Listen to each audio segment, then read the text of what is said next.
నిమిషాల్లో ఎలాంటి దగ్గు అయినా మాయం. సాధారణంగా శీతాకాలం ప్రవేశించగానే సీజనల్ చేంజ్ తో ప్రతి ఒక్కరిని బాధ పెట్టే సమస్య పొడి దగ్గు. మనం తీసుకునే శ్వాసకు ఇబ్బంది కలిగినప్పుడు దగ్గు వస్తూ ఉంటుంది. పిల్లల దగ్గర నుంచి పెద్దవాళ్ల వరకు దగ్గుతో సతమతమవుతుంటారు. ఇప్పుడు వాతావరణం మార్పుల వలన మనం పీల్చే గాలిలో ఘాటైన వాసనలు, దుమ్ము, ధూళి కారణంగా మన శరీరంలో ఇన్ఫెక్షన్లు మొదలై చల్లని పానీయాలు తాగడం వల్ల దగ్గు వస్తూ ఉంటుంది.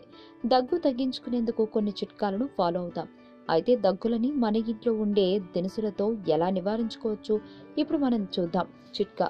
దీనికి కావాల్సింది పసుపు, తేనె. పసుపులో ఉండే కార్టిమన్స్ అనే గుణాలు దగ్గుని తగ్గించడంలో బాగా ఉపయోగపడతాయి. పసుపులో యాంటీ బ్యాక్టీరియా, యాంటీ వైరల్ గుణాలు అధికంగా ఉన్నాయి. పసుపులో ఉన్న యాంటీ ఇన్ఫ్లమేటరీ గుణాలు చెస్టులో ఉన్న ఇన్ఫెక్షన్స్ ని, ఇబ్బందిని తగ్గించడంలో ఎంతగానో సహాయపడతాయి. కొద్దిగా పసుపు అలాగే కొద్దిగా తేనె, ఈ రెండు బాగా కలిపి మిశ్రమాన్ని తీసుకోవాలి. ఇది దగ్గు నుంచి ఉపశమనాన్ని కలిగిస్తుంది.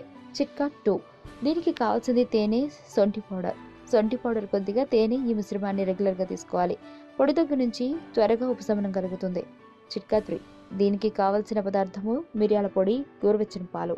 గోరువెచ్చని పాలల్లో కొద్దిగా మిరియాల పొడిని వేసుకోండి. గోరువెచ్చని పాలల్లో మిరియాల పొడి వేసుకుని కలుపుకొని తాగడం వలన దగ్గు నుంచి ఉపశమనం కలుగుతుంది.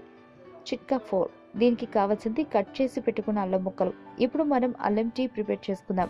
స్టవ్ పై ఒక బౌల్ పెట్టుకుని దాంట్లో నీళ్లు పోయాలి. కట్ చేసి పెట్టుకున్న అల్లం ముక్కలను నీళ్లలో వేసి బాగా మరిగించాలి.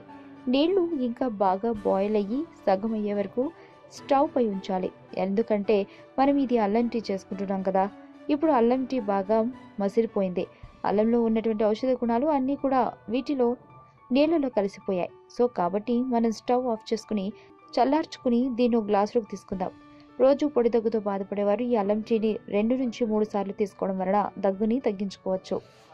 ఆరోగ్యవంతమైన జీవితం కోసం మనం పాటించాలి కొన్ని నియమాలని. చిన్ని చిన్ని చిట్కాలతో చింతలేని జీవితాన్ని ఎలా గడపాలి అనే దానికి వీక్షిస్తూనే ఉండండి మన ఆరోగ్యం యూట్యూబ్ ఛానల్. మరిన్ని ఆరోగ్య సూత్రాలకు సబ్స్క్రైబ్ చేసుకోండి.